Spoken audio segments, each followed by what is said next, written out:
ವಿಜಯಪುರದಲ್ಲಿ ಸಿಡಿದಿದ್ದಾರೆ ಅಭ್ಯರ್ಥಿಗಳು.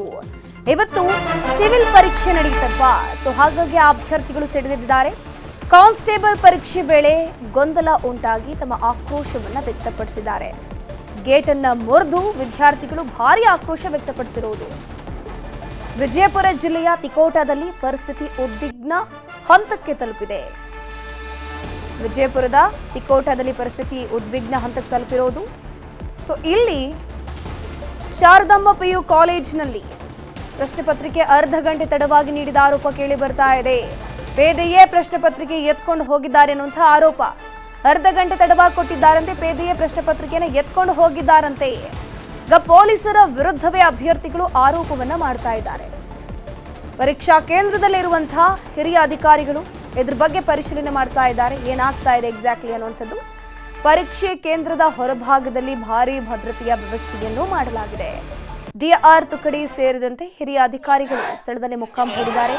ಪರೀಕ್ಷಾ ಕೇಂದ್ರದ ಹೊರಭಾಗದಲ್ಲಿ ಸಾವಿರಾರು ಪರೀಕ್ಷಾರ್ಥಿಗಳು ಜಮಾಯಿಸಿದ್ದಾರೆ. ತಮ್ಮ ಆಕ್ರೋಶ ವ್ಯಕ್ತಪಡಿಸ್ತಾ ಇದ್ದಾರೆ. ಕಾಲೇಜಿನ ಗೇಟ್ ಮುರಿದು ಒಳನುಗ್ಗೋಕೆ ಯತ್ನಿಸಿದ್ದಾರೆ. ವೇಳೆ ಅಭ್ಯರ್ಥಿಗಳನ್ನು ತಳ್ಳಿ ವಾಪಸ್ ಕಳಿಸಿದ್ದಾರೆ. ಅಲ್ಲಿದ್ದಂತಹ ಪೊಲೀಸರು ಗಮನಿಸ್ತಾ ಹೋಗ್ಬೋದು. ವಿಜಯಪುರದಲ್ಲಿ ಆಗಿರೋದು. ಇಲ್ಲಿ ಪರೀಕ್ಷೆ ಎಲ್ಲ ಬರೆದಾಗಿದೆ. ಪರೀಕ್ಷೆಯ ಸಂದರ್ಭದಲ್ಲಿ ಸಾಕಷ್ಟು ಎಡವಟ್ಟಾಗಿದೆ, ಅದನ್ನು ನಾವು ಖಂಡಿಸ್ತೀವಿ ಅಂತ ಹೇಳ್ಕೊಂಡು ಪರೀಕ್ಷಾರ್ಥಿಗಳು ತಮ್ಮ ಆಕ್ರೋಶ ವ್ಯಕ್ತಪಡಿಸ್ತಾ ಇದ್ದಾರೆ. ಅಂದರೆ ಇಲ್ಲಿ ಎರಡು ಆರೋಪ ಕೇಳಿ ಬರ್ತಾ ಇರೋದು. ಒಂದು, ಪರೀಕ್ಷಾ ಕೇಂದ್ರಕ್ಕೆ ಬಂದಾಗೆ ಅರ್ಧ ಗಂಟೆ ಆದಮೇಲೆ ಪ್ರಶ್ನೆ ಪತ್ರಿಕೆಯನ್ನು ಕೊಟ್ಟಿದ್ದಾರಂತೆ. ಯಾಕಲ್ಲಿ ವಿಳಂಬ ಆಯಿತು ಅನ್ನುವಂಥ ಪ್ರಶ್ನೆ ಉದ್ಭವ ಆಗುತ್ತೆ. ಎಲ್ಲೇನಾದರೂ ಎಡವಟ್ಟಾಗಿದೆಯಾ ಅಥವಾ ಪ್ರಶ್ನೆ ಪತ್ರಿಕೆ ಲೀಕಿಂದಾಗಿ ಸಾಕಷ್ಟು ವಿದ್ಯಾರ್ಥಿಗಳು ಸಾವನ್ನಪ್ಪಿದ್ದಾರೆ. ಸೊ ಅಂಥದ್ದೇ ಘಟನೆ ನಮ್ಮ ಸಿವಿಲ್ ಎಕ್ಸಾಮಲ್ಲೂ ಕೂಡ ಆಗಬಾರ್ದು, ಆಗಿರಬಹುದಾ ಅನ್ನುವಂಥ ಅನುಮಾನ ಕೂಡ ವಿದ್ಯಾರ್ಥಿಗಳಿಗೆ ಬರುವಂಥದ್ದು ಸಹಜ. ಸೊ ಅದೇ ರೀತಿ ಪೊಲೀಸರ ಪೇದೆಯ ಕೈಯಲ್ಲಿ ಆ ಒಂದು ಪ್ರಶ್ನೆ ಪತ್ರಿಕೆ ಸಾಗಿಸಲಾಗಿತ್ತು ಅನ್ನುವಂಥ ಆರೋಪ ಇದೆ.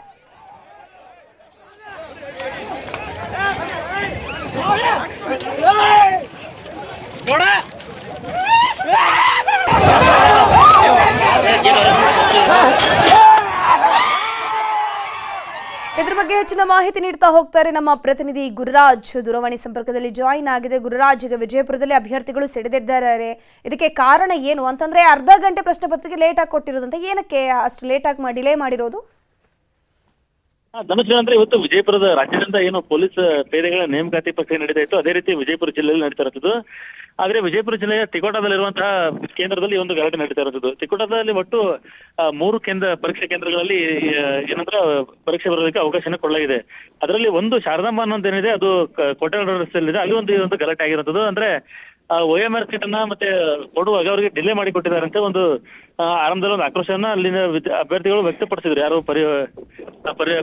ಪರೀಕ್ಷೆ ಬರೆಯಕ್ಕೆ ಬಂದ್ರೆ ಅವ್ರು ವ್ಯಕ್ತಪಡಿಸಿದ್ರು. ಆದ್ರೆ ಅದಾದ ಬಳಿಕ ಅಧಿಕಾರಿಗಳು ಕನ್ವಿನ್ಸ್ ಮಾಡಕ್ಕೆ ನೋಡಿದ್ರು. ಒಂದು ಡಿಲೇ ಮಾಡಿ ಕೊಟ್ಟಿದ್ದಾರೆ ಅಂತ ಹೇಳಿ ಒಂದು. ಆದ್ರೆ ಆಮೇಲೆ ಎರಡನೇದಾಗಿ ಕೆಲವರಿಗೆ ಏನು OMR ಸೀಟ್ ಅಲ್ಲಿ ನಂಬರ್ ಇರುತ್ತೆ, ಅದು ನಂಬರ್ ಮಿಸ್ ಮ್ಯಾಚ್ ಆಗಿರೋದು. ಅವರಿಗೆ ಕೊಟ್ಟ ಆನ್ಸರ್ ಶೀಟ್ಗೆ ಮತ್ತೆ OMR ಶೀಟ್ಗೆ ಒಂದೊಂದಕ್ಕೂ ಮ್ಯಾಚ್ ಆಗ್ತಿಲ್ಲ. ಹಾಗಾಗಿ ಸಮಸ್ಯೆಯಾಗಿ ಸುಮಾರು 300ಕ್ಕೂ ಅಧಿಕ ಅಭ್ಯರ್ಥಿಗಳು ಏನು ಪರೀಕ್ಷೆ ಕೇಂದ್ರದ ಹೊರಗಡೆ ಎದ್ದು ಖುದ್ದು ಗೇಟ್ ಅನ್ನ ಮುರಿದವರು ಗಲಾಟೆ ಮಾಡೋಕೆ ಶುರು ಮಾಡಿದ್ರು. ಖುದ್ದು SP ಸೇರಿದಂತೆ ಹಿರಿಯ ಅಧಿಕಾರಿಗಳು ಸ್ಥಳಕ್ಕೆ ಬಂದು ಅಭ್ಯರ್ಥಿಗಳ ಮನವೊಲಿಸುವ ಕೆಲಸ ಮಾಡ್ತಾ ಇದ್ದಾರೆ. ಯಾಕೆ ಸಮಸ್ಯೆ ಇದೆ ಅಂತ ಹೇಳಿ, ಮತ್ತೆ ಸಮಸ್ಯೆಗೆ ಏನು ಕಾರಣ ಅಂತ ಹೇಳಿ, ಯಾಕಂದ್ರೆ ಸತತ ಎಕ್ಸಾಮ್ ಇದೆ ಅಂತ ಹೇಳಿ ಕಳೆದ 1 ವಾರದಿಂದನೂ ಸಿಬ್ಬಂದಿಗಳಿಗೆ ಮತ್ತೆ ಒಳಗಡೆ ಇರುವಂತಹ ಅಬ್ಸರ್ವರ್ಗಳಿಗೆ ಎಲ್ಲರಿಗೂ ಟ್ರೈನಿಂಗ್ ಕೊಟ್ಟರು ಸಹಿತ ಯಾಕೆ ಈ ರೀತಿ ಸಮಸ್ಯೆ ಆಯ್ತು ಅಂತ ಹೇಳಿ.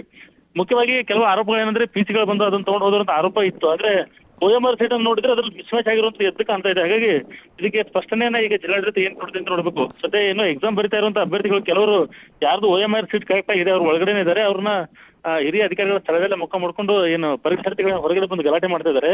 ಅವ್ರನ್ನ ಸಮಾಧಾನ ಮಾಡೋ ಕೆಲಸವನ್ನ ಮಾಡ್ತಾ ಇರುವಂತದ್ದು. ಧನುಷ್ಗೆ ಥ್ಯಾಂಕ್ ಯು ಗುರುರಾಜ್ ತಮ್ಮೆಲ್ಲ ಮಾಹಿತಿಗಾಗಿ.